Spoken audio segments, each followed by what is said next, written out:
back again to my channel, The Literary Lounge. So today I have brought for you a critical analysis of this poem, A Photograph by Shirley Tolson.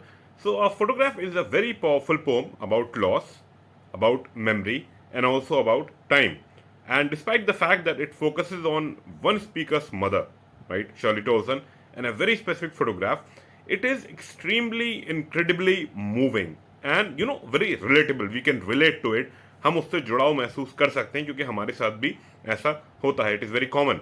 Everyone, sorry, has experienced loss of some kind, and in the lines of this poem, Tolson taps into what the loss feels like when one, looks back on it years later. One of the most interesting elements of this poem is the way that the photograph features. It is a source of nostalgia. Nostalgia, I mean memories. जब आप पुरानी बातों को याद करके emotional हो जाते हैं, that is nostalgia for the mother, and also for the daughter when she looks at it, and she thinks of her mother as a very young girl, and then she thinks about looking at the same photograph with her mother. Together they looked at the picture. In the first part of this poem, the photograph, the speaker describes looking at a photograph of her mother as a child. Through this, she is able to get across her feelings about time and how quickly it moves. Okay, it tells you how transient the human life is. Some things, like the sea, stay the same, but her mother did not. Her mother grew old and she died. The second part of the poem takes the scene into the speaker's own life, when she was looking at the same picture, the same photograph with her mother, and they laughed together. She recalls the sound of her mother's laughter and how she hasn't heard it for, how long? 12 years, 12 long years. Now, the poet Shirley Tolson, she explores several important themes in this poem, A Photograph. The most prominent are, loss or mourning and memories. Okay, the entire poem is centered around the speaker's recollections from her own life and her recollections of her mother's memories. She feels, she is having mixed feelings. She feels both sorrow and joy as she recalls her mother's words when both of them together they looked at the photograph and how they laughed. So much time has passed since the image was taken, since this picture was captured, and since she looked at it with her mother, but it's clear from the poem that the memories of those moments are still, very strong in her mind. So the themes which have been discussed in the poem are loss, mourning, and memories. Now let's talk a little bit about the structure and form of the poem. Okay, so this poem is a 19-line poem, and it is contained within one stanza of text. Okay, the lines are written in free verse. There is no rhyming scheme or rhyming scale. There is no meter followed, meaning that they do not follow a specific rhyme scheme. The words are at the end are not supposed to rhyme. Okay, or there is no metrical pattern in the poem. But that being said, it does not mean that the poem is entirely without rhyme or meter. Okay, there are several examples of half rhyme scattered throughout the poem that help to give it the feeling of rhyme without forcing the poet to conform to a specific pattern. तो बहुत बार ऐसा होता है, I mean it is very common with writers, especially with budding writers, कि rhyme scheme मिलाने के चक्कर में हम लोग जो essence है वो खो देते हैं, because we cannot use the words which are exactly what we are trying to say or related to them, right? Nowhere close. तो rhyme मिलाने के चक्कर में meaning lost हो जाता है. तो इसीलिए ये forced rhyme नहीं है. Wherever it was possible, wherever the poet found it suitable, she also gave a little rhyme. But still it is written in free verse, the entire poem. For example, C and feet in lines 8 and 9, as well as the I consonant sound in labored, lost, and lived near the end of the poem. Now let's take a look at the literary devices employed by the poet. Okay, so there are several literary devices used, and these include but are not limited to caesura, alliteration, and imagery. The first of these can be seen several times in the text when the poet breaks lines with the punctuation. For example, line 4 reads like this: and she, the big girl, some 12 years or so. Or you can read line 10, she would laugh at the snapshot, see Betty. So alliteration is another formal device that focuses on the repetition of consonant sounds at the beginning of words. For example, stood still to smile in the 5th line. and labored and lost in line number 15.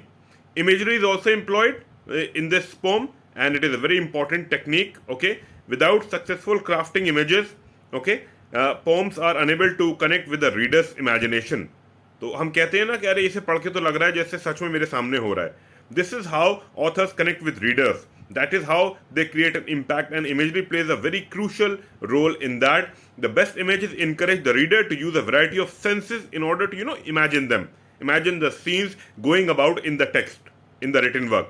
A good example can be seen in lines 8 and 9. Okay, they read, and the sea, which appears to have changed less, okay, wash their terribly transient feet.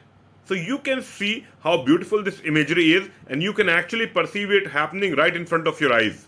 Okay, so these were the literary devices which were employed by the poet.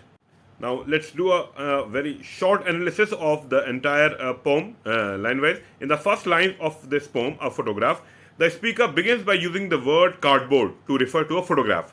So unlike the photograph of today, of today's era, in the pre-digital era, everything has been digitalized, right? Photos were printed on thick photo paper, similar to cardboards. Okay, the photograph reminds her of a time when these two girl cousins went paddling by the sea. This photograph reminds her of a time when two girl cousins, they went paddling. In the photo, she sees them, hopping hands with her mother, who at that time was only 12 years old. The poet's mother was only 12 years old, and they are holding hands together and walking by the sea at the beach. The photograph was taken long before the speaker was born. Okay, but it is still capable of bringing back feelings of nostalgia for her, for the poet. There is an interesting moment in line 8 when the speaker refers to the sea at their feet. It appears to have changed less, because seas, or oceans, they don't die, people do, they are transient. She says this is in reference to the immense changes that came over the young woman in the image, that is her mother, the poet's mother. They grew up, at least one had children, and has since died. In order to drive this point home, the speaker then adds that the girls have terribly transient feet. Alliteration is used here, terribly transient, and transient means impermanent, जो permanent ना हो. तो जो उनके पैरों के निशान रेत पे बने थे, वो लहरों के आने के साथ मिट गए. ऐसे ही ह्यूमन लाइफ होती है. We are mortal beings. If we are born, we have to die one day. Okay? Besides being a great example of alliteration, this line also reminds the reader how time and change never stop progressing. Time never stops for anyone. Right? And now these lines, some 20-30 years later, till the last line, it's silences. So in these lines, the speaker takes the reader into her lifetime when 20-30 years later, and she is also suggesting that she doesn't quite know how long ago it was until her mother laughed with her at the photograph together. She speaks about the girl cousins, Betty and Dolly. These are the names of the poet's cousins of poet's mother, Betty and Dolly. This was a tender memory in her mother's past. Okay, and the speaker compares it to an important one of her own, because it was important for her mother, so it also became a very important memory of hers also. Okay, her mother's laugh. When her mother looked at this picture, long after when this picture was taken, she laughs, and that laugh becomes a memory for the poet. This is the first concrete evidence that the reader has that the mother has passed away. The mother is no more. And in the last lines, the speaker reveals that it has in fact been 12 years since her mother died.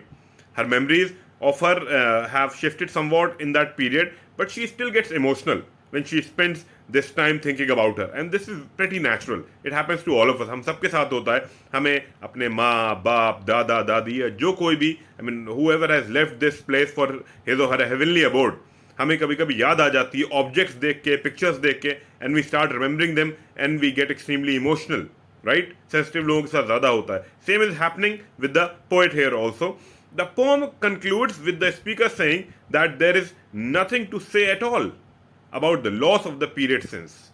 तो जो loss हुआ उसके लिए क्या कहेगा आदमी? There is nothing. You are actually speechless. This suggests that she doesn't quite have the words to describe, right? This loss of her mother and the loss of that laughter which belonged to her mother, or that there really are no words to adequately convey the ravages of time, how time, devours everything, how time, kills everything. Okay? We also say time is a great healer, but it is also a ravager. It ravages things, it raises things to the ground. Okay, so this was the critical analysis of the poem. Hope you liked it. If you have any issues, if you have any questions, you can always use the comment section. Till then, you have a good day. Bye bye.